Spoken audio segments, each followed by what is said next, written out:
You want the moon? Just say the word and I'll throw a lasso around it and pull it down. Look at the stars. The great kings of the past look down on us from those stars. So whenever you feel alone, just remember that those kings will always be there to guide you. I don't think it is very useful to speculate on what God might or might not be able to do. Rather, we should examine what he actually does with the universe we live in. We are all explorers, driven to know what's over the horizon. The most profound discoveries are not necessarily beyond that next star. They're within us, woven into the threads that bind us.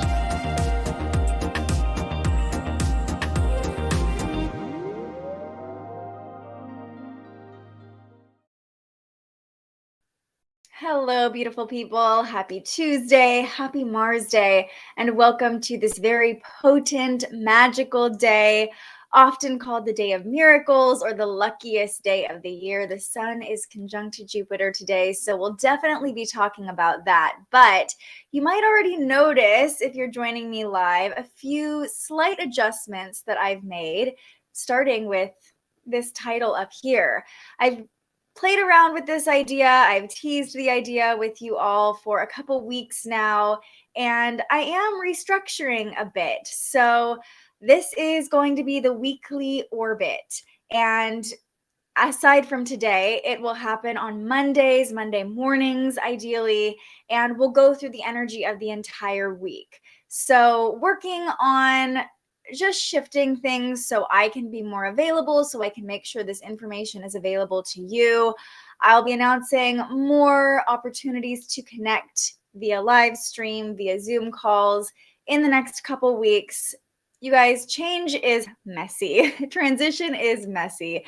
And as a double Virgo, I'm not a huge fan of messiness, but I'm leaning into it and allowing it to be messy. I'm working on a new intro, a new outro. I've been saying that forever, but it's all coming. It's all happening in divine timing. And I'm just so grateful for each and every one of you who continue to encourage me and show up when I'm here and give me the reassurance that it is okay if it's a little messy sometimes.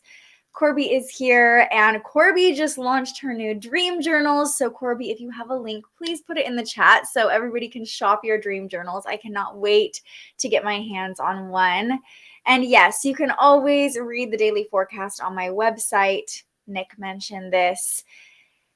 Thank you. Do what you got to do, girl. We'll roll with it. Thank you, Nick. I appreciate you. And I'm really trying to, in the past couple weeks, my schedule has been all wonky trying to get this figured out. So might take a couple more weeks. We are going into eclipse season after all. So big shifts are happening. This is the time for it. You might be noticing that. Anyone else noticing kind of shakeups in their life or the people around them wanting to make some changes? Well, it's Aries season. It's a fresh start, but eclipse season could throw a few wrenches in our plans. So the key is just to stay open to whatever opportunities, whatever shifts come our way. Hi, Sarah. Hey, Elena. All right. So the new format, again, I'm going to be adding more bells and whistles to this, but I'm going to take you through the week day by day. We're actually going to rewind a little bit because I couldn't be live yesterday, but we're going to start with Monday, Moon Day. Venus moved into Gemini late last night, and we also had a square between Mercury and Lilith last night. So let's start with Venus in Gemini. Venus will be in Gemini until I believe May 7th. And Venus, the planet of love, money, and beauty, in the sign of the twins, in the sign of variety. We crave variety. We're attracted to variety with Venus and Gemini, and our relationships, our finances, even our physical surroundings or what we consider beautiful will benefit from diversity, will benefit from input from a lot of different people or, kind of trial and error, if that makes sense, trying new things, being willing to meet new people, bring in other input from other people too. We'll probably actually be drawn to socializing more, talking with more people, forming partnerships, forming relationships. There could be some investment opportunities that pop up. Our intellectual mind is really how we are perceiving love and how we're sharing love when Venus is in Gemini. So you might even find yourself having more conversations like, oh, I really love this thing. Let me teach you about it. Or learning about what other people love to do, what they value, how they're making money, all things that are ruled by Venus. I will say we're not necessarily in commitment mode with Venus and Gemini over the next month or so, but we're definitely open to those new connections, new information. So this would be a time I would say to like meet new people, to spark those connections, but maybe wait until Venus moves into Cancer to decide, okay, is this person really safe? Is this going to work out? Are we emotionally compatible? I will say also that we are seeking pleasure, Venus being the planet of pleasure, through mental stimulation. So reading, watching movies, talking with other people, writing, using our mental mind to experience feeling good. And people who can excite our mind, who can keep our brain going and keep our mind turning, will probably feel especially alluring. Current relationships, if you're not necessarily looking for new connections, current relationships could experience a little bit of a refresh if we're willing to learn new things, try new activities, spark up different conversations, share a little bit about the book you're reading or the class you're taking or what you're learning right now and see if it piques your partner's interest. It's definitely opening the flow of communication, with Gemini being the sign of communication. So experiencing pleasure, experiencing financial flow through our ability to communicate. That's Venus in Gemini. And Sarah's having her Venus return at 12 degrees of Gemini. So you got a couple weeks until the exact Venus return, probably about a week and a half for you. But yeah, Venus in Gemini is fun. And if you have any other Gemini placements, this is a great time to take a look at what Venus will be crossing over. If you have any Sagittarius placements, Venus will be opposing those. The same goes for any mutable placements, because Gemini is a mutable sign. So if you have Virgo or Pisces placements, Venus will be squaring those. So we have a little while to sink into Venus in Gemini and let it stimulate us in whatever way it's going to stimulate us. It's nice as the transit is beginning to take a look at what's it going to be affecting for you. Yeah, bring on the new connections and communication. And I will say, going into eclipse season, eclipses are notorious for just shaking things up. So stay open to those connections. Stay open to learning new things and seeing new ways of being, new ways of experiencing pleasure, love, abundance, all those things. Now, I really briefly will touch on Mercury squaring Lilith. Late last night, this was like 11 p.m., just about an hour after Venus moved into Gemini. We're still slightly feeling Mercury squaring Lilith, but luckily Mercury moves quickly. It's easy to be harsh or reactive when this transit is happening. So maybe that popped up for you last night, but it is nice that Venus had just moved into Gemini, because that brings this eagerness, and we're still experiencing Venus at 0 degrees today, this eagerness to connect, to relate, to experience pleasure and love and beauty and wealth. So that might have dampened the blow of of Mercury squaring Lilith a little bit late last night, especially with Mercury and Taurus. Could be easy to be really stubborn, even a little mean or harsh with Mercury squaring Lilith. Just remembering that you attract more bees with honey than you do with vinegar. So how you say something can be the difference between the person on the other end of the conversation actually receiving it or getting defensive and kind of shutting down. Just be nice. Watch your words even into today. And maybe you're reflecting, if you're finding this video on Monday night, there was a little bit of a reactive, bitter, harsh conversation, communication. Sometimes it's nice just to know that people aren't the worst, that they're just experiencing the transits that we're all experiencing, maybe in a slightly different way. Elena also having her Venus return at 15 degrees of Gemini, then your Mars return in Cancer. Ooh, Venus and Mars returns happening right around the same time. What a great reset or recharge for what you're calling in and what you're putting out into the world. How cool. So the moon was in Sagittarius all day on Monday, harmonizing with Chiron, the sun, and Jupiter. So actually, this is a good time. Let me pull up the chart and show you all, because yesterday, the moon's now in Capricorn. We'll get into that in a moment. But yesterday, the moon in Sagittarius was just firing off these trines to Chiron first, then the sun, then Jupiter. And the energy of fire was very potent on Monday. I will say lots of passion to work with, lots of spontaneity, and definitely some healing potential with Chiron on the other end of a trine, but just a nice ability to feel good, to feel confident, to feel passionate, to be optimistic and hopeful about the future, really setting us up for the potent transit that we are experiencing today. So let's get into that. This Mars Day, April 11th, the day of miracles, the sun is conjunct Jupiter.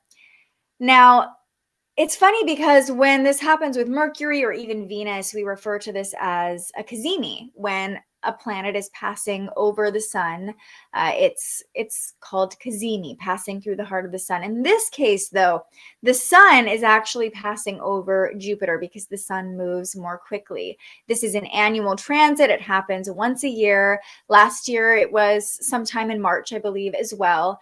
And it's called the Day of Miracles, or the luckiest day of the year, because Jupiter is the planet of luck, abundance, good fortune, optimism, faith, belief, higher understanding.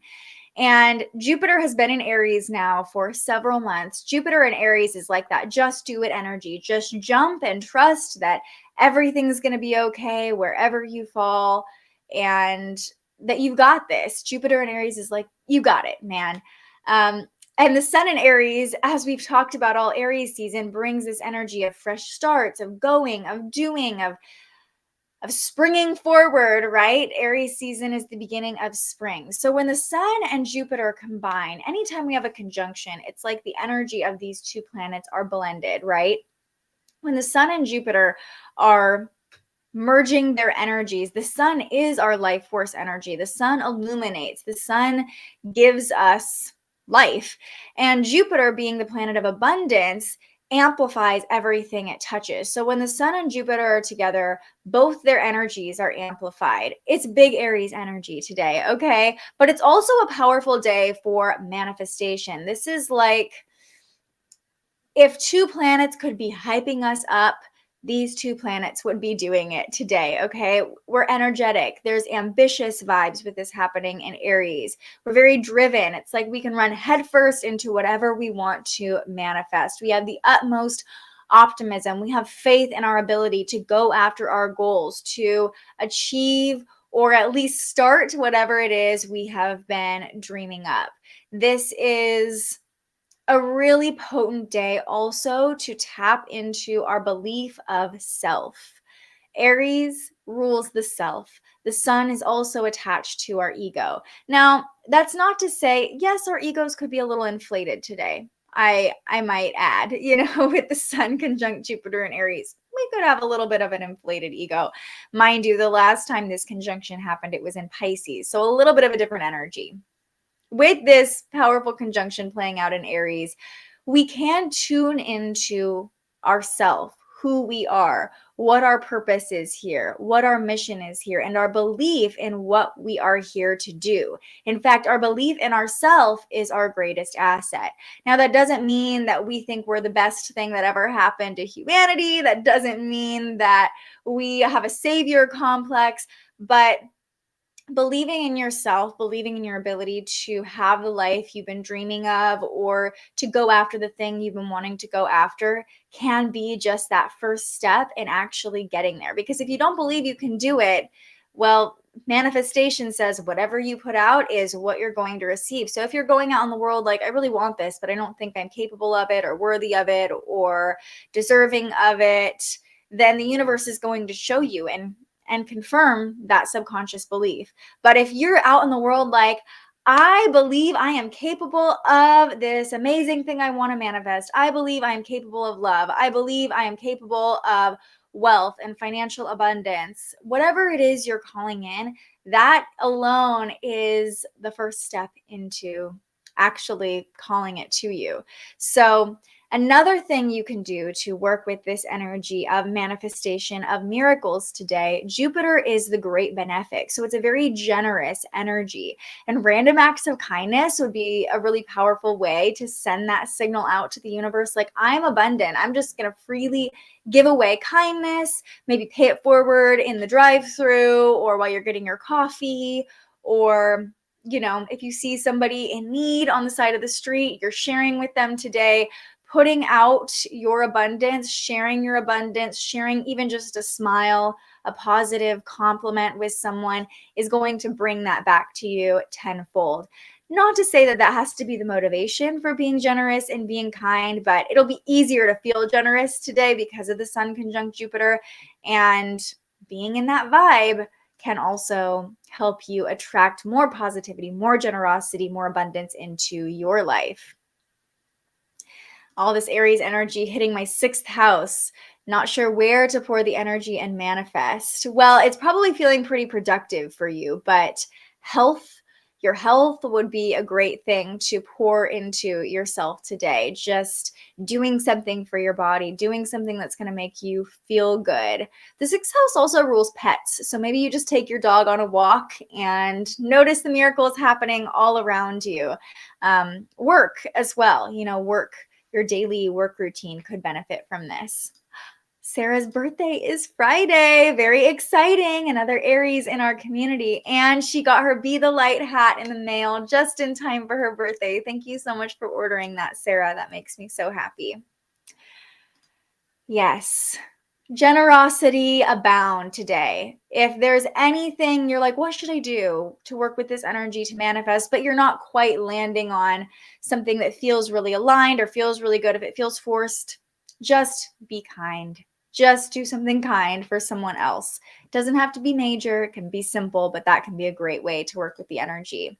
Now, there's another transit that actually happened this morning. And before we move on to that, this conjunction between the Sun and Jupiter will be exact in 10 minutes. So we will be together for the exact conjunction of the Sun and Jupiter, which is very exciting. Maybe it's just at 3:06 p.m. Pacific time, 6:06 Eastern time, or wherever you are, you can do the math. I'll let you know when it's happening, and maybe we'll all just pause and make a wish together. That seems like a really fun way to work with this energy.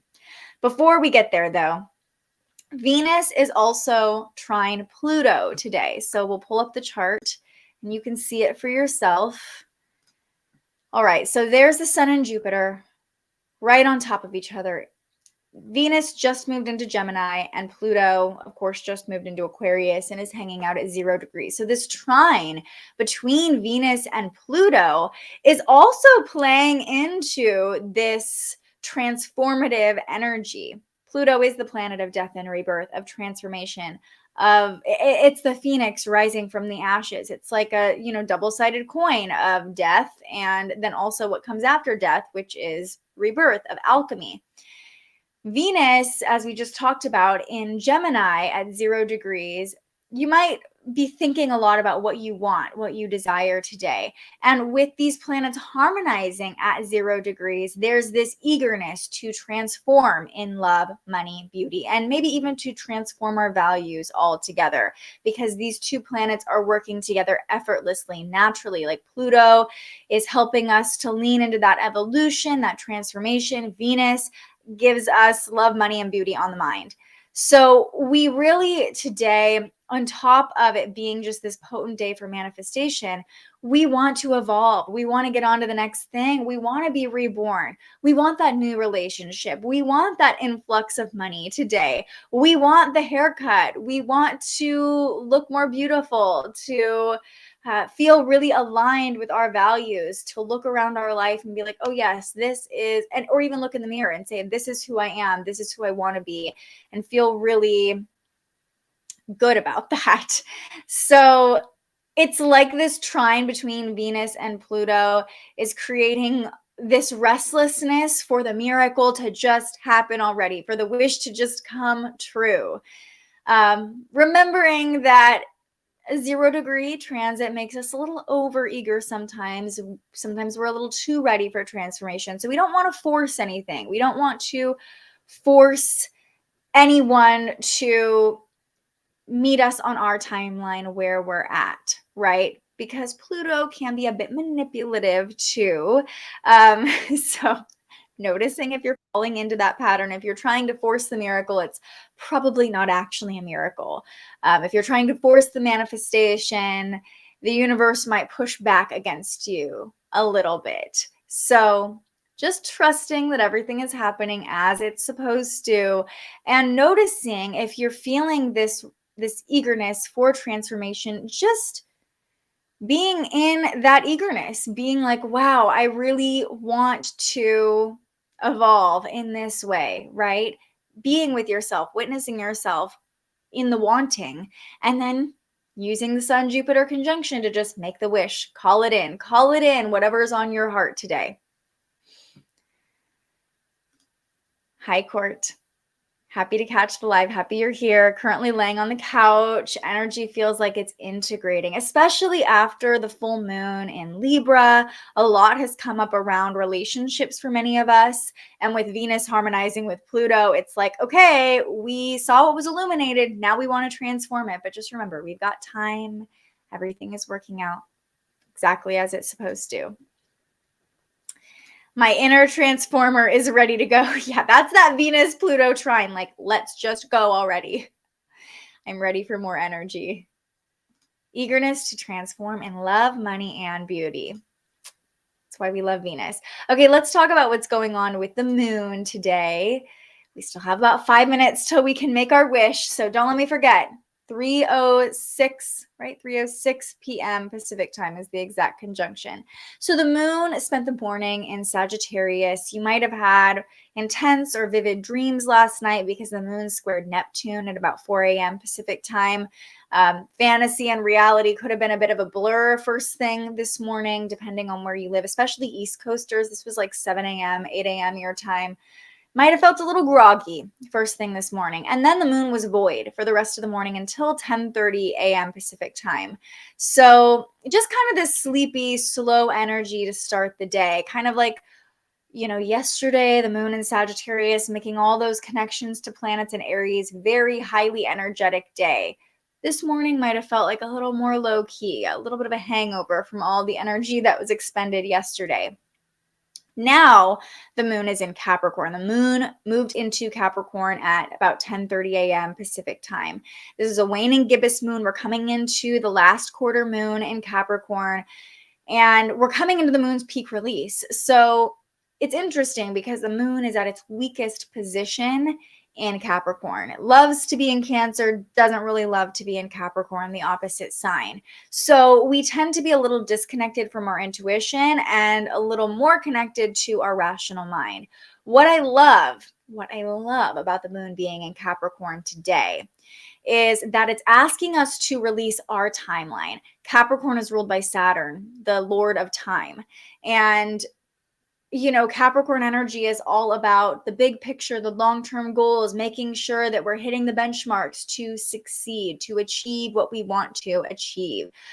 It's really this waning moon in Capricorn is asking us to release what we think success should look like, what we think the timeline should look like, and just surrender to the climb ahead of us. It's like climbing the mountain and knowing where you're going, knowing what mountain you're on, knowing what the end goal is, but not being able to see the top still, and just releasing the need to know exactly when you're going to get there and what the steps at the top are going to look like. So letting go of control, letting go of our grip, and maybe leaning into the ability to rationalize our emotions. With the moon in Capricorn, we want to make sense of our emotions. We want them to be logical, which we all know emotions aren't always super logical. But sometimes that can be helpful just to process. Kind of like Court was saying, there's the energy of integration, right? So integrating whatever came up for you around the full moon and using that analytical mind to process it and release what's no longer serving you. And that might just be the grip of the timeline of needing to know when you're going to get to the top, or again, what success even looks like to you. Then this afternoon, the moon forms a sextile to Saturn, 4 p.m. Pacific time, 7 p.m. Eastern time, just amplifying that Capricorn energy because Saturn rules Capricorn. And it feels like the pace is slowing quite a bit today. Just all the transits that are happening with the moon today are really slowing us down. It's easy to be responsible. It's easy to be mature when the moon forms a sextile to Saturn. It's kind of like that fatherly voice that's like, we know what you want to manifest. Okay, just relax. It'll all happen in the right timing. It'll all happen exactly as it's supposed to. Stop stressing out about it. Like, I don't know. We all have different experiences with father figures, but I feel like it's like that dad that's like, I have more experience than you. You're stressing out about something you don't need to be stressing out about. It's all going to work out just fine. That's the moon forming a sextile to Saturn tonight. And those are all the transits of the day. And the sun is officially conjunct Jupiter right this moment. So let's just take a second to all just make a wish together. Let's take a nice deep breath. Just give us a moment to send our desires, our wishes out to the universe.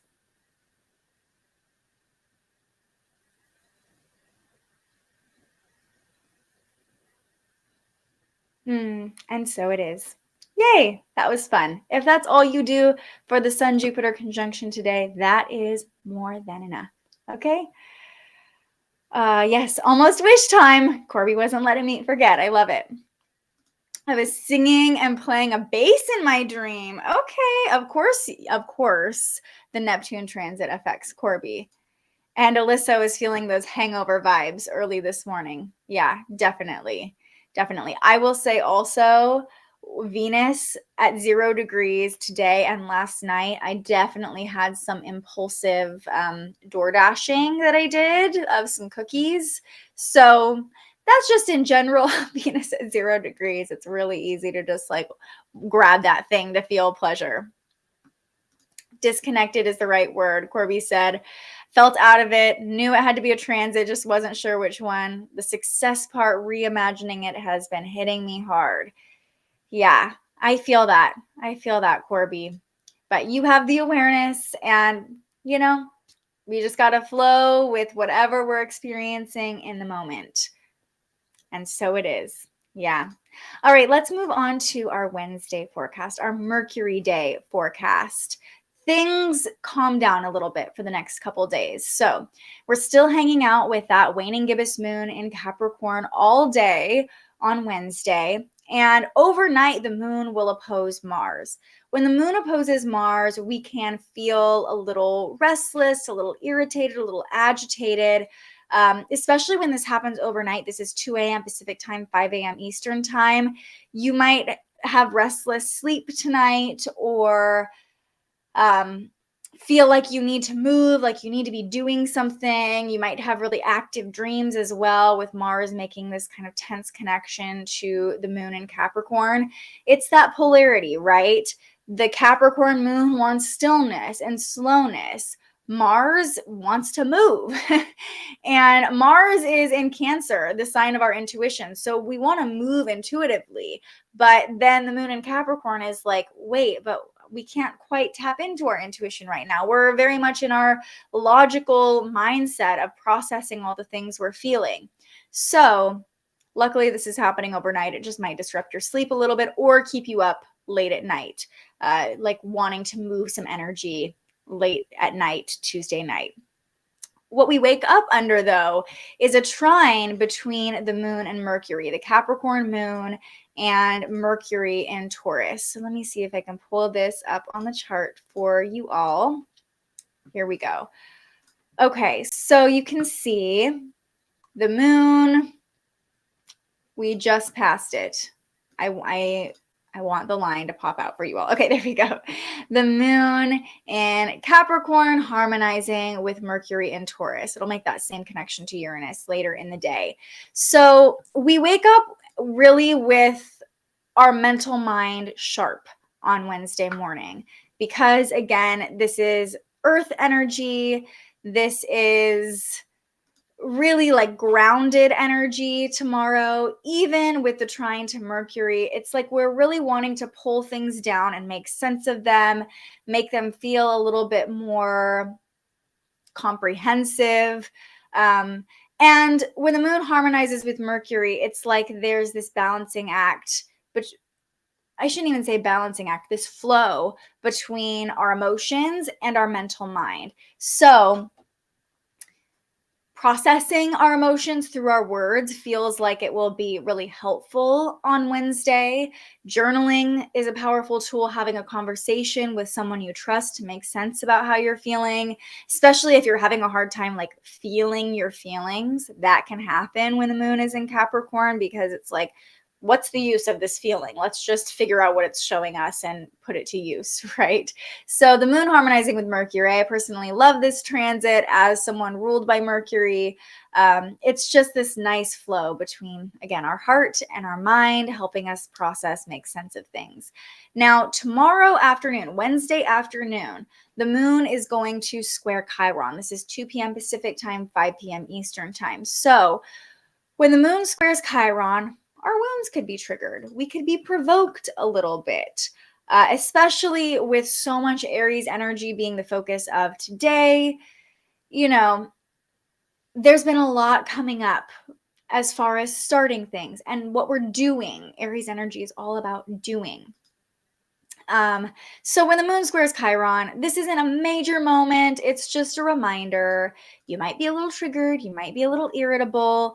Sometimes when the moon is in Capricorn, one of the best things we can do is just to take some space to process things on our own, to find safety in ourselves and like let that emotional wave pass. Because Capricorns, yes, they're known for being a little more reserved and responsible, but I don't know about you, but if you've ever seen a Capricorn triggered, no thank you.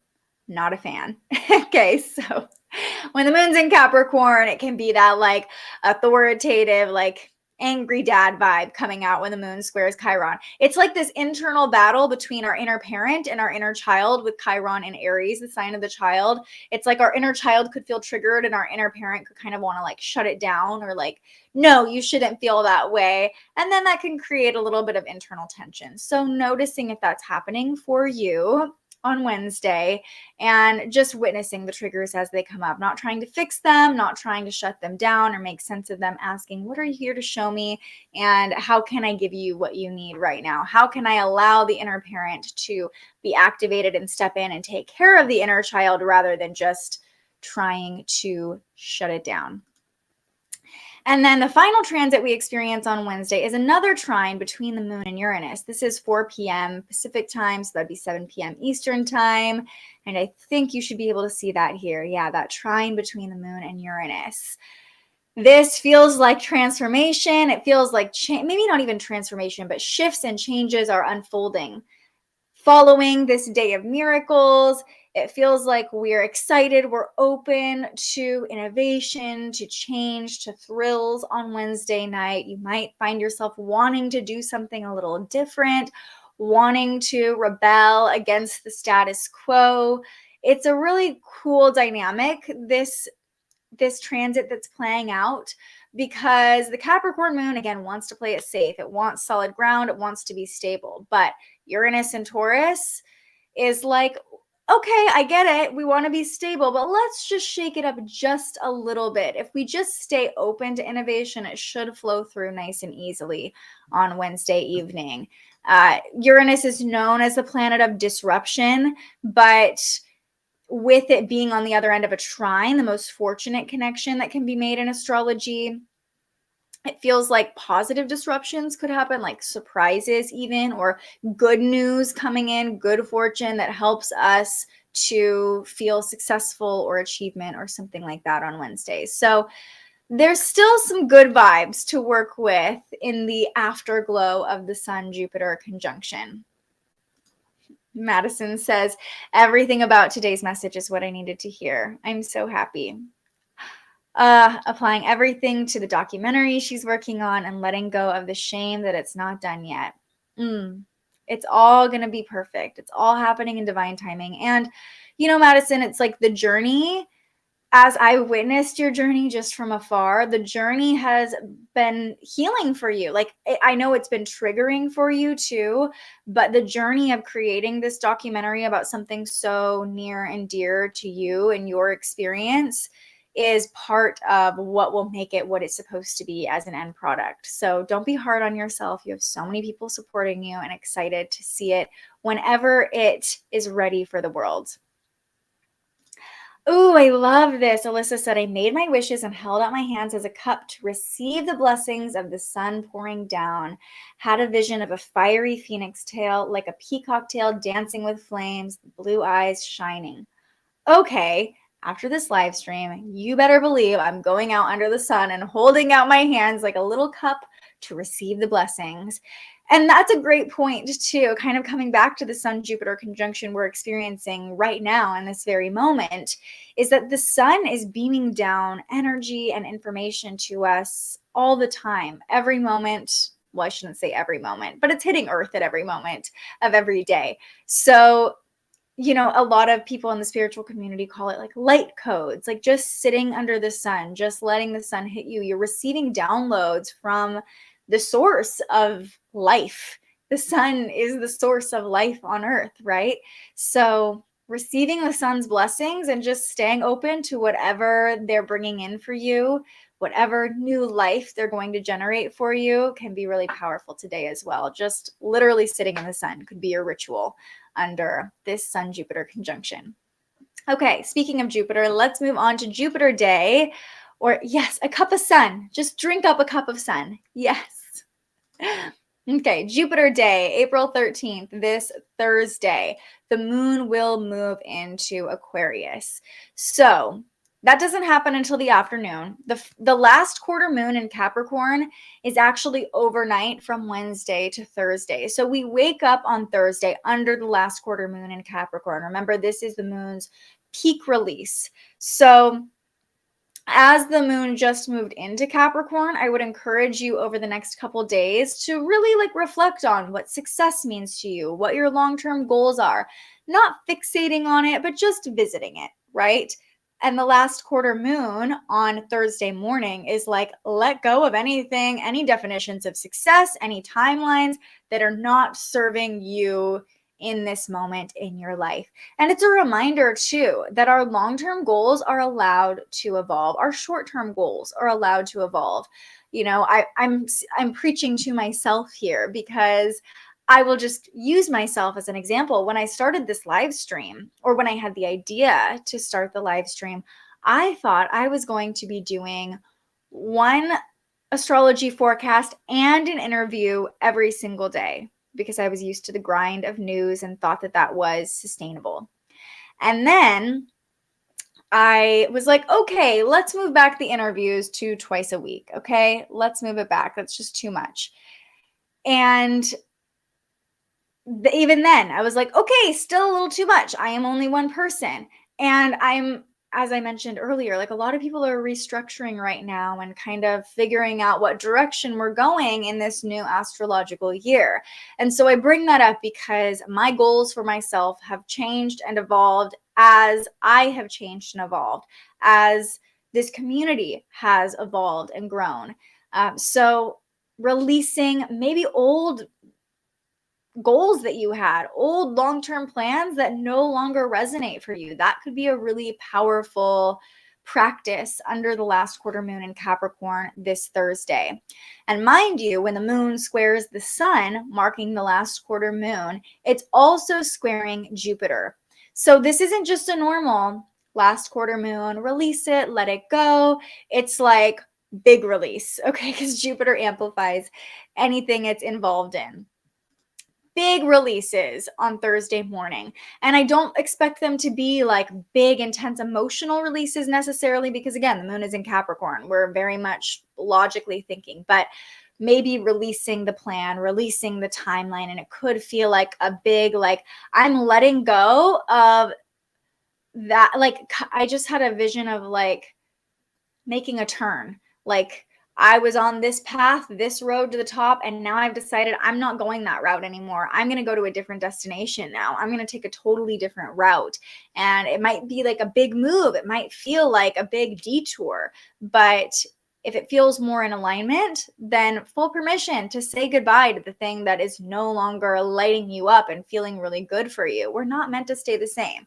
You know, I think especially those of us who are in the generation, millennials especially, you know, even the generation ahead of us, who, what are you, Gen X?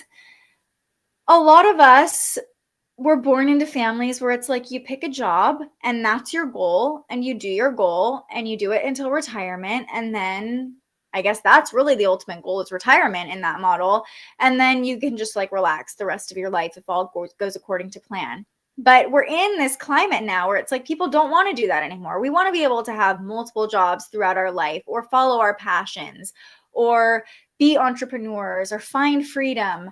And so maybe that's part of what's coming up for you under the last quarter moon. It could be releasing the idea of stability, even, because oftentimes what we think our definition of success and stability are intertwined, right? So maybe you're releasing this idea that in order to be successful, you have to have this stable job, you have to be working for someone else, you have to make a certain amount of money. And by making that big release, that big cutting off of what you thought you wanted, you're making room for what's actually in alignment and exciting for you right now. The final, and that happens overnight. So pay attention also. I will say pay attention to your dreams Wednesday night into Thursday, because they could give you clues about what you're ready to release too.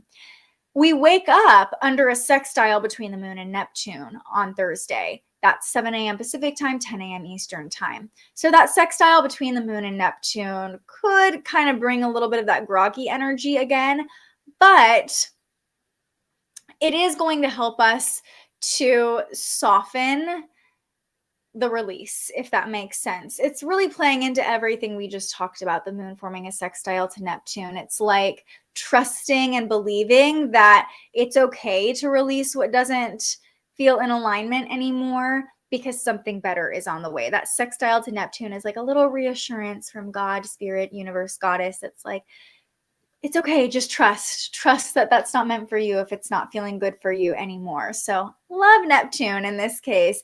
It's just kind of softening the energy, making us a little more sensitive and compassionate, hopefully for ourselves, but also to others too. And then the moon is void from 7 a.m. to almost 2 p.m. on Thursdays. So most of the afternoon is going to be chill, a chance to just slow down, pause, tie up any loose ends before the moon moves into Aquarius. So we'll dive into that in a second, but I want to read your comments. Honoring the evolution. Terry went outside to soak up some of that sun. I choose to release past programming of what success means to me and what timelines I previously set. And I choose to honor the evolution that I'm experiencing and what I now know is best for me. Thank you for sharing that, Corby. And so it is. Beautiful affirmations. Holy moly, mind is blown. That's what we love to hear. I love that. Uranus in my second house, change of values. Yeah, your values are changing. Maybe even a disruption to what you thought you wanted. Okay, so speaking of disruptions, speaking of change, the moon moves into Aquarius 1:42 p.m. Pacific time on Thursday. So that would be what, 3, 4, almost 5 p.m. Eastern time. The moon in Aquarius just opens our inner weirdo, lets them come out to play. So this is the waning gibbous moon now. We're past the last quarter moon, which is a period of surrender and just kind of letting go and letting God. And with the waning gibbous moon in Aquarius, it feels like, especially coming out of the Capricorn moon is very much like, how are we plugged into society? How are we plugged into success? We're kind of experiencing our emotions through that lens. When the moon is in Aquarius, it's like, screw society, screw success. Like, let's just do our own thing. Let's just be free. We definitely crave community with the moon in Aquarius, but only community that feels like we can be our most authentic, weird selves. It's like this waning moon in Aquarius is just like, let go of the need to be liked, let go of the need to fit in, and just let whatever weirdness is in you come out to play. And that could be very emotionally cathartic, letting your most authentic, weird, freaky self be seen is so powerful when the moon is in Aquarius. So full permission to let that freak flag fly on Thursday evening, and you might find some healing or even just release in not having to fit a certain box or portray a certain image or act like you are successful or even see yourself in certain terms of success. By releasing what we think we want, by releasing previous ideas and timelines of success, we become free to be our more authentic selves, which is so in alignment with the moon moving into Aquarius. So letting your most authentic self be seen. Now, right when the moon moves into Aquarius, let's jump ahead a day here, because I feel like this is something we really want to see with our eyeballs. Okay, you know what's coming. When the moon moves into Aquarius, it's immediately conjunct Pluto, immediately, because Pluto is at 0 degrees of Aquarius. So the transition from the moon in Capricorn to the moon in Aquarius could feel intense. Again, this is right around 2 p.m. Pacific time on Thursday. Don't be surprised if deep, powerful emotions come up, kind of this final purge during this last quarter phase, this final like, bleh. And it could feel like that coming out, okay? It could feel a little intense, probably disruptive with this playing out in Aquarius. It might even feel like needing to make this like dramatic display of our freedom. Like I just got the visual of like breaking the chains of the Capricorn moon. Like it's going to be super intense and like, no, our inner weirdo is coming out now and it's going to be wild, you know? So when the moon is conjunct to Pluto, it can definitely bring up some deep, powerful emotions. And this feels more like what's been hiding in the shadows, not necessarily like intense emotions, but like what parts of you have you just been shoving down there, not wanting to be seen? Like, oh gosh, is that too weird? Is that too disruptive? Is that too abnormal? Those are probably going to come up in a powerful way when the moon is conjunct Pluto. So right when the moon moves into Aquarius, notice what comes up. That is a part of you that's probably wanting to be expressed. And there's a lot of power in letting those weird parts of yourself be seen, because there are other weirdos just like you out there. And that plays into the moon being in Aquarius and us craving community, us craving connection. We want to be around people who get us.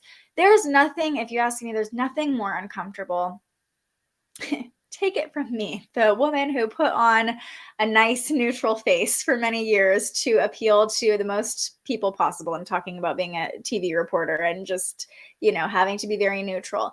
There's nothing more uncomfortable than being in a room full of people who are not like you, who have different beliefs than you, who probably would not like you if they actually knew who you were, and acting like everything is fine. It's like that meme of the dog with the house burning behind it. It's like, I'm fine. Everything is fine. Basically, that was my experience. So I bring this up because it's like, in fact, I'll just keep using myself as an example. As we go into an eclipse season, I want to remind you that I first got the spark to do this on an eclipse conjunct my North Node, actually. And I was working morning news, and my friend who was anchoring back at the studio was like, can you talk about the full moon? And I was like, oh gosh, if you ask me. And I did. And it just flowed. And everybody was like, how did you know so much? That was so great. And I was like, wow, this is a part of myself that I want everybody to know about. I want the world to know about this part of me, that I'm spiritual, I'm kind of witchy, I'm kind of woo-woo. So that might be what it feels like when the moon is conjunct Pluto on Thursday, right when it moves into Aquarius. Like, wow, there's this authentic, real part of myself that wants to come out and be seen. Let it be. Let it be. Now, it could be, just watch out for being overpowering or trying to make other people see that authentic part of you, because not everybody's going to be receptive to it. And Pluto, again, can be a little manipulative. So if you aren't with a receptive audience for your authentic self, it's time to find a new audience. It's time to find a new community. Okay, moving on from this conjunction to Pluto. Yes, Terry, not hiding anymore. You found your people. You found us. You can be whoever you want to be here. No more hiding. Out comes the weird, but truly authentic, genuine us. Yes, no more hiding. That is the moon conjunct Pluto in Aquarius. Breaking those chains, freeing ourselves, allowing that phoenix to rise, even if people don't believe that the phoenix is real. Okay. And yeah, Madison used to be in news. You know what I'm talking about. Okay, so once the moon is conjunct Pluto, we start that Aquarius moon transit off with a bang. Then Thursday night, the moon forms a sextile to Venus. So this is allowing us to lean into love, lean into pleasure. Remember, Venus is in Gemini now. So we might want to lean into conversation that kind of about the things we like, about the things that we want. I could see this being really a fun energy to be around other people on Thursday night with the moon in Aquarius, the sign of community, especially people who have similar interests as you, like all talking about what you like and what works for you and what you're calling in. That mental stimulation is probably going to feel really good on Thursday. And in fact, this isn't a sextile. I just realized this is a trine between the moon and Venus because they're both in air signs. I'm glad I caught that. Even better, even more so, conversations are going to be flowing on Thursday. And especially conversations that feel good, that feel pleasurable to be in. The last transit we experience on Thursday is a T-square between the moon and the north and south nodes. And this happens twice a month when the moon squares the nodes of fate. I like to say this is an emotional turning point. And letting that authentic part of you out could be like, wow, I've been letting that part of me hide for so long. This is a big turning point in my life to be more authentic, to really root into and ground into who I'm here to be and what I'm here to share. But I will say, letting hidden parts of yourself out also means releasing what you thought you knew, releasing who you thought you were supposed to be, releasing or even just letting go of showing up as you think other people want you to. So there could be this like turning point of like, oh gosh, once I let this part of me out, once it's seen, it can't be unseen anymore. And that's kind of scary. I have to let go of this image of myself I've portrayed to everyone in my life or to these certain people in my life for so long. So that might feel a little uncomfortable, but no, it's part of your evolution. It's part of your growth. And honestly, do you really want to have to fake it for people anymore? Like, that's not fun.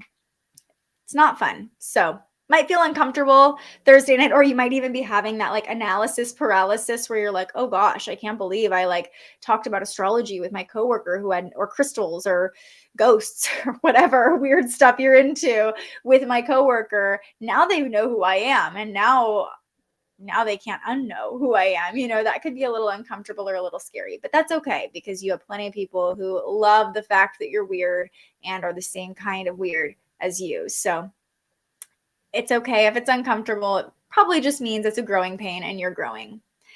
All right. And Friday, moving on to Venus Day, we will be talking about Venus and really feeling Venus's influence on Friday because the planet of love, money, and beauty will be squaring Saturn. This exact transit happens on Friday morning, 9:38 a.m. So let's see if I can get it to show up on the chart here. Yes, this is happening at 4 degrees of Gemini and Pisces, respectively. So Venus in Gemini squaring Saturn in Pisces. This transit happens about twice a year, so not super uncommon. When Venus squares Saturn, lessons can be learned in love, money, and beauty, relationship lessons. It could be time that, or it could be a situation that forces us to be a little bit more mature and responsible in love, money, and beauty. And this transit could also feel a little restrictive. It could feel like there's limits on your bank account. There's limits on relationships that you're kind of, I don't want to say battling, but you're experiencing the tension of, because Saturn is limiting. It's responsibility. It's that big fat no. Also, I don't know if you guys can hear this, but one of my dogs is in here with me and she is snoring so loud. Like, she never snores this loud. I don't want to wake her up, but I think she's going to have to make an appearance at some point. Back to Venus and Saturn. Venus squaring Saturn. With Venus in Gemini and Saturn in Pisces, it could be easy to kind of get into this like mental loop as well of how much money we should be making, what our relationship should look like. Like, a lot of limiting beliefs could come up with Venus squaring Saturn. And while a square is tense and uncomfortable, it can also be very activating. So if we're able to witness ourselves in these moments of fear and insecurity about how we look, about what we want, about our relationship, about our bank account, we can also use that as activation. Okay, how are we going to be more grounded in these areas? How are we going to be more mature in these areas? What lessons are we learning about ourselves? What lessons are we learning about love, money, beauty, and our values as all of this mental chatter and almost aggravation is coming up? So it's not the most fun transit to talk about, especially on a Venus day, Venus squaring Saturn, but it can be like milestone energy as well. Like Saturn, again, being the Lord of time, with Venus squaring Saturn, it feels like there could be a milestone in a relationship, in money, in our values that we just can't ignore anymore, that like we need to learn the lessons so we can evolve, so we can move on. So a situation could happen in any of those areas that kind of force us to learn the lesson. Yeah, she quieted down a little bit. I'll make sure she says hi at some point. They're rarely in here with me, but she's been snuggled up the whole time over there. Eccentric. Definitely Aquarius moon vibes. So yeah, Venus squaring Saturn on Friday. If you find yourself doubting relationships, money, fear loops kind of playing out in your head, especially with Saturn and Pisces, delusion and fear are kind of one and the same, right? If those things are coming up, know that it might just be the transit. Okay, what lesson can we learn? How can we, Saturn being our inner adult, how can we be like, hey, all right, let's take a step back here. What lessons are we learning? How can we make ourselves feel more secure right now? How can we take the lesson, leave the pain, and evolve from this situation? The moon in Aquarius on Friday is making a lot of connections. Starting at 7 a.m. Venus day, 10 a.m. Eastern time, the moon is opposing Lilith. So we're craving that empowerment. We're craving that wild energy of just kind of wanting to let loose and be free on a Venus day, but it could be easy to go a little overboard, be a little much, maybe be a little bit aggressive or even bitchy and being like, I just want to do me, I just want to be free. That could ruffle a few people's feathers. So just be mindful of that. And that's playing out right around the same time as the Venus Saturn square. So yeah, it could be that like, Venus and Gemini, you're wanting to share all these ideas with other people, but you might feel like other people are shutting you down or other people aren't receptive, or there's like this limiting influence on you connecting with other people in some way, shape, or form. By the afternoon, the moon is going to square Mercury next. So this is kind of like a battle between our head and our heart. Again, Mercury in Taurus is like wanting to make sense of things, wanting to go a little slower and digest things and make sure we have all of our ducks in a row and that the information we're receiving is grounded, the information we're sharing makes sense. But the moon in Aquarius is like, it doesn't need to make sense. It just needs to be authentic, and I just need to be free, and I just want to connect with other people who get me. So Mercury in Taurus is much more conventional. She's like turning around. Hold on, I want to grab her. Come here. Come here. Do you want to come say hi? Yes. Hello. Oh, we've got some other friends coming in here too. Say we have a dog party going on today. Okay, you can go. All right, go on. Okay, anyway, enough of my dog distraction. So when the moon squares Mercury on Friday, you might notice, there's in some part of you emotionally that just wants to let loose and be free and be authentic. But Mercury in Taurus is like, but make sure you're making sense. Make sure that it's grounded, and it's much more conventional. So yeah, you might have a little internal battle between your mind that's like, no, make sure that it's solid, and your heart's like, who cares? Friday evening, the moon forms a sextile to Chiron. This is going to allow us to heal a little bit more. The more we can tap into our authenticity and express ourselves in a way that feels good for us, that feels true to who we really are, the more healing we will find on Friday and throughout the Aquarius moon's transit. So just know that authenticity is healing. It's very freeing to just let the part of yourself that you are most afraid to let out be seen. That in itself is healing. And here's really kind of the headline of Friday is what happens Friday night. Aside from the Venus-Saturn square, of course, the moon will square Uranus on Friday night at 7 p.m. Emotional outbursts, disruptions, mood swings, unexpected changes could pop up on Friday night. Just be prepared for that. Be prepared for plans to change. Be prepared for people not to act like you expect them to act. Be prepared for weather changes as well on Friday night with Uranus in Taurus, the sign that rules the physical environment. Both the Aquarius moon and Uranus and Taurus are in fixed signs too. So it makes us really want to stay the course, stick to the plan, kind of resistant to change, but change in some form is probably going to pop up on Friday night. It could even just be an emotional, an unexpected emotional release that comes up from within you or within someone around you that kind of shifts the energy and changes the energy. And with the moon in Aquarius, again, we want to be in community. We want to be around other like-minded people. So it could be some sort of community disruption that happens and affects us as individuals or affects our physical environment. That's Friday. Hello, friends. Yeah, everybody calm down again. Let's move on to the weekend. All right, so Saturday, April 15th, the moon will enter Pisces. So now we're kind of just going back into some moon transits for the weekend. Definitely still feeling that square between Venus and Saturn on Saturday. So we might be kind of making sense of whatever limiting beliefs or lessons we're learning in relationships. The Aquarius moon will make a sextile to Jupiter at 3 a.m. on Saturday morning. So that's 6 a.m. Eastern time. We're waking up feeling the abundance of Jupiter. If we can lean into optimism, if we can lean into hope, it's very easy for us to find. It's very easy for us to experience. All we have to do is be willing to see the silver lining, and it will become very clear to us.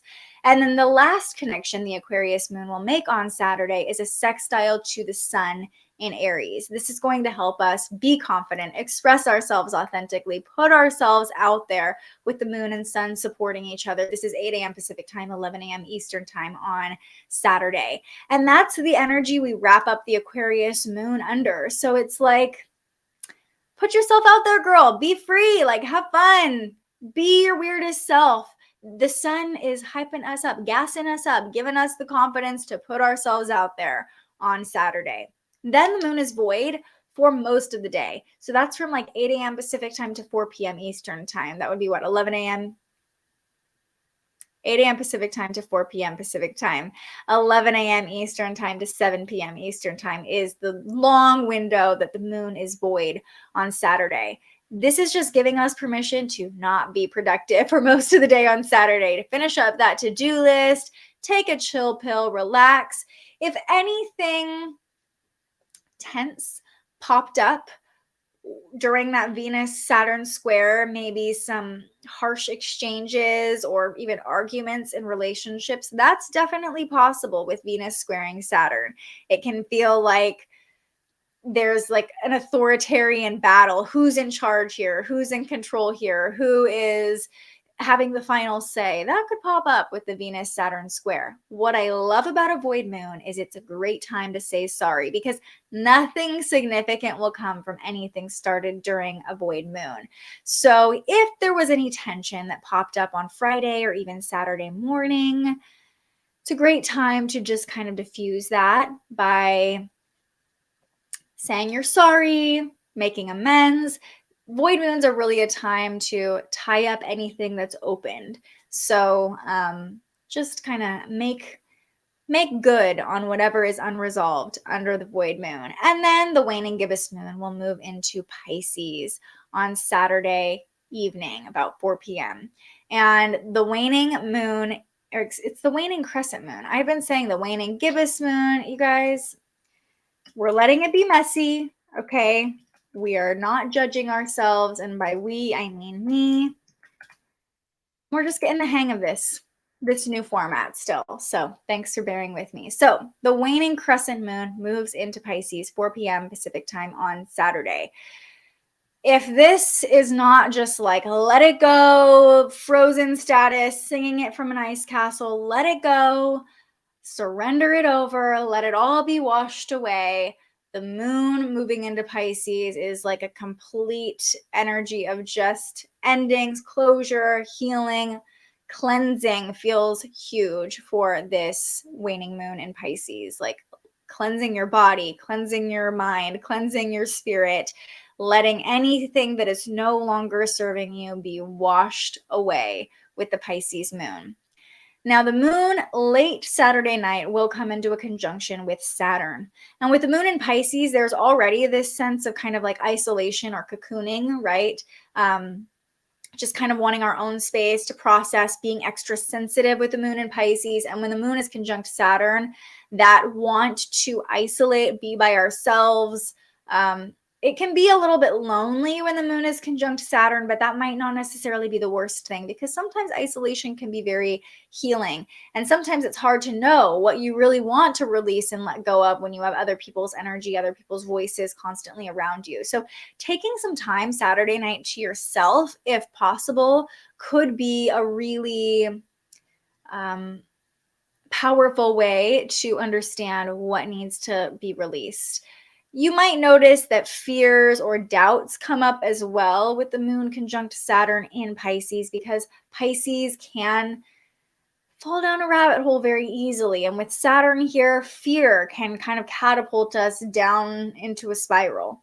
So not letting yourselves go too far down the path of fear, and instead just surrendering. If fear is coming up, I'm surrendering this. I don't know the outcome of anything. I trust that there is a power greater than me that has a plan in the works right now. So I'm not going to let myself get caught up in the loop of fear, okay?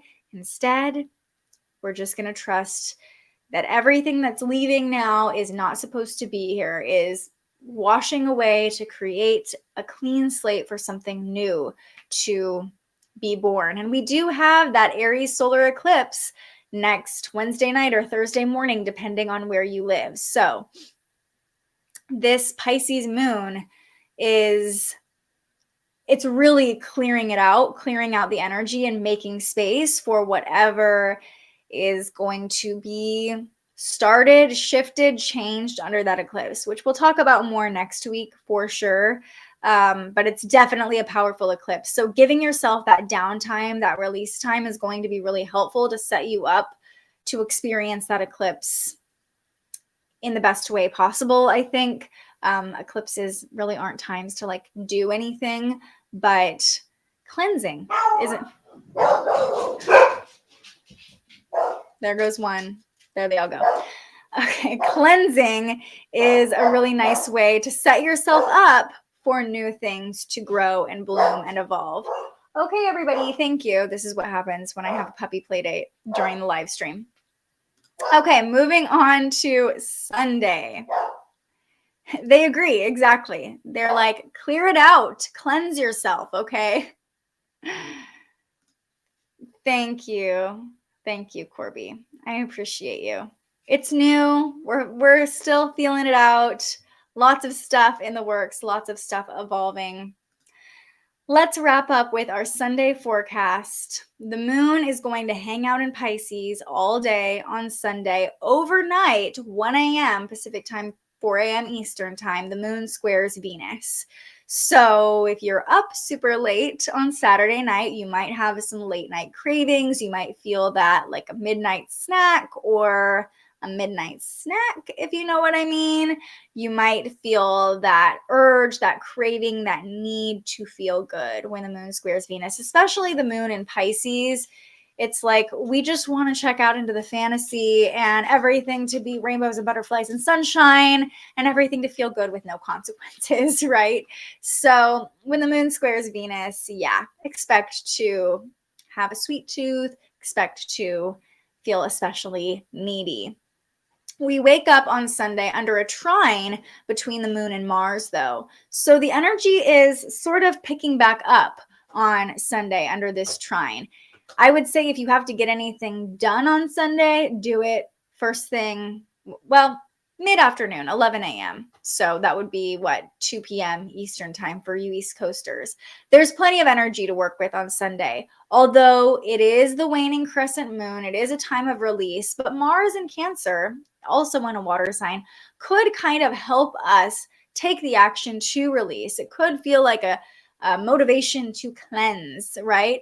And our intuition is going to be heightened with the moon in Pisces and with Mars in Cancer. So listen to your body. Your body will know what to do. If you're feeling physical tension, find a way to release that physical tension. If your intuition is telling you, get rid of that thing, or release this, or if you're just not feeling it, it might be time to let it go.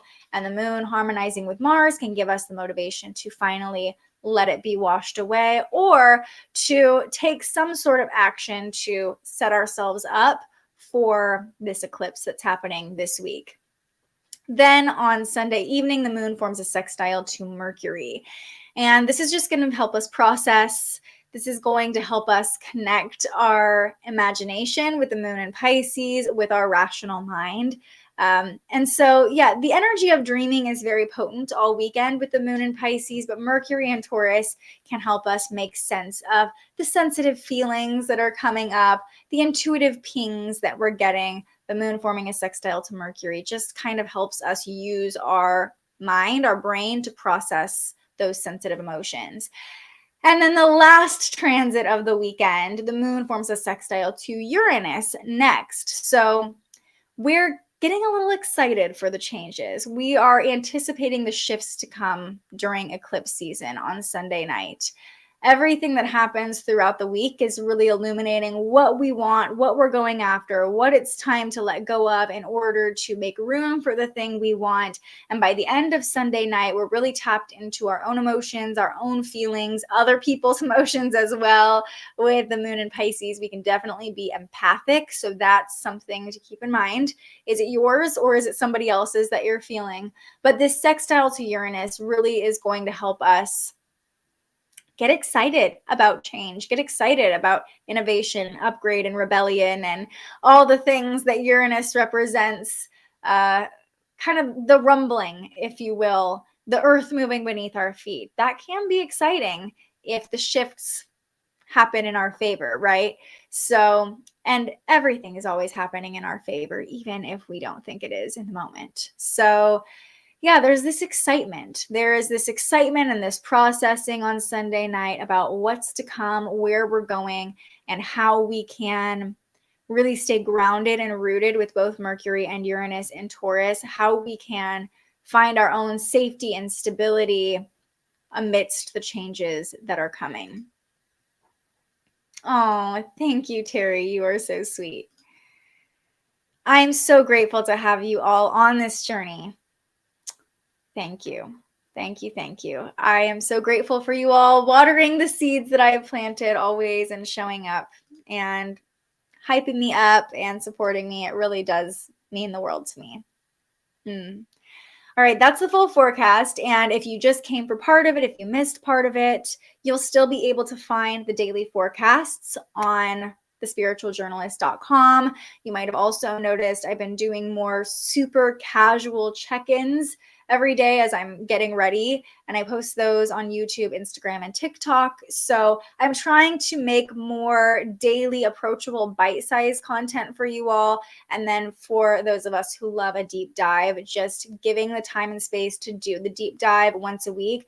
And of course, you know, I'm going to add markers to the timeline so you can jump to each day, whatever you're looking for guidance on.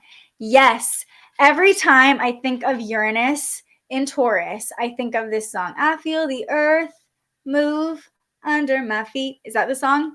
Because that is what it feels like with Uranus and Taurus. The earth literally like moving and shaking. This is guest dog of the live stream. This is Nala, my best friend's dog. Nala, say hello.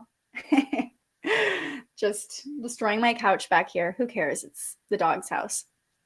But yeah, physical changes definitely happening.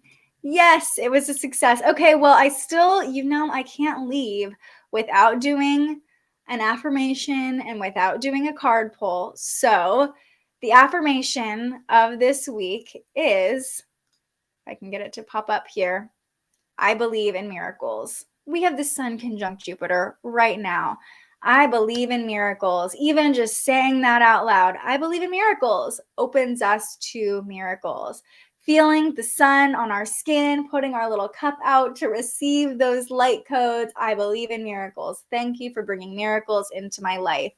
And when you believe in miracles, you start to notice miracles more. When you constantly affirm to yourself miracles are real, you'll start noticing angel numbers, or you know, the person on the freeway that almost cut you off sees you and doesn't, and you avoid a crash or something like that. Miracles happen all the time, every day. All we have to do is keep our eyes open to them.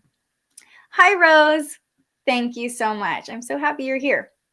Okay, and we're going to finish up with a card pull from the Lightworker Oracle, my original Oracle deck.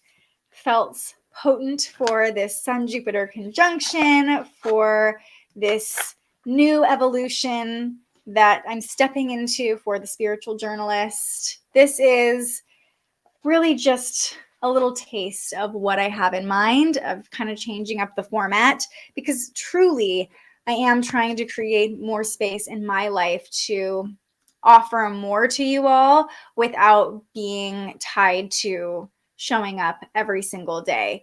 That doesn't mean I'm only going to show up once a week. I'm hoping to create more space to bring back the spiritual journalist, my live interviews, and to start offering more teaching.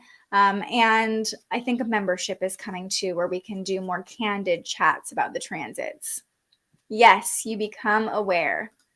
Rose just is the queen of abundance. Thank you, Rose. Thank you, thank you. Just for fun with Jupiter and the sun today, sending out that abundance. I appreciate you. I appreciate you more than you realize. Thank you so much. All right, let's shuffle up these cards. Actually, hold on. Can you see? Look at how cute her little head is on the pillow back there. I cannot. Like, I just have to take down the graphics so you can see how cute she is. Look how cute you're being. We love a guest star on the show, right? Okay, let's all take one nice big deep breath together, soaking in the abundance of the Sun-Jupiter conjunction. And then as we exhale, sending our energy into the deck, asking the universe what we need to know. Here we go. Breathing in. Holds. Picture yourself filled with abundance and release. What do we need to know? The heart transmission. I believe this was the first card I ever pulled from this deck, actually. Card number 37, the heart transmission. Here's what it says. Your heart is capable of not only giving and receiving love, but of connecting you to a great network of beings that resonate in the highest frequencies of divine love. Through your heart, you can receive information and guidance from networks of light that fill our universe. As you learn to open your heart to receiving these transmissions, your ability to work with group consciousness in a loving way increases. You shall affect humanity in a loving way, influencing the collective rather than allowing the lower frequencies of the collective to overwhelm you. Working with group energy is a leap on the spiritual path with risk, but also great reward in terms of empowerment to manifest your life mission. The risk with group energy is mitigated when you approach it from the heart rather than the head. The mind can argue one point of view and then immediately and convincingly argue its opposite. This feels very Venus and Gemini already. The heart, however, either feels something resonates or it doesn't, whether or not there is a logical explanation for it. The mind can be seduced by those who tell you they have great spiritual power, but this will instantly trigger intuitive warning bells in your heart. For those with genuine power do not need to convince you of it. The heart is the key to deciding where you offer your devotion. When you offer devotion to the group consciousness that loves you unconditionally, your heart feels safe, loved, and an inner knowing of the rightness of that group for you, whether that group exists on the earthly plane or in a spiritual dimension.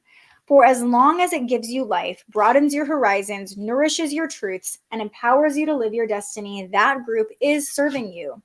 If you do not experience these positive effects, if you feel drained, confused, or that your issues are not resolving as you work with this group, listen carefully to your heart and question whether it is indeed the right place for you to be. It is important to also work with groups that you can serve. Although you may love your family, for example, they might not be the group that you can best serve. Perhaps those who are open, willing, and receptive to your spiritual gifts are outside of your family. Perhaps your family can benefit spiritually from you in the role of mother or son or daughter, but not in the role of spiritual mentor. On the other hand, some groups may want to feed off of you, but not learn to do for themselves. They may wish for you to give them the answers to their problems. They may not be willing to develop the trust, courage, confidence, and empowerment that is required to take responsibility for their own relationship to the universe, which is needed so they can grow in soul wisdom through their life experiences. Your heart may guide you to withdraw your services from such people because you love them and want them to grow.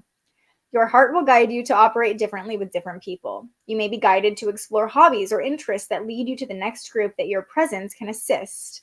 The heart will also guide you when it is time to move on. The transmission of the heart gives a truthful assessment of the interaction of your frequency with the frequency of a group.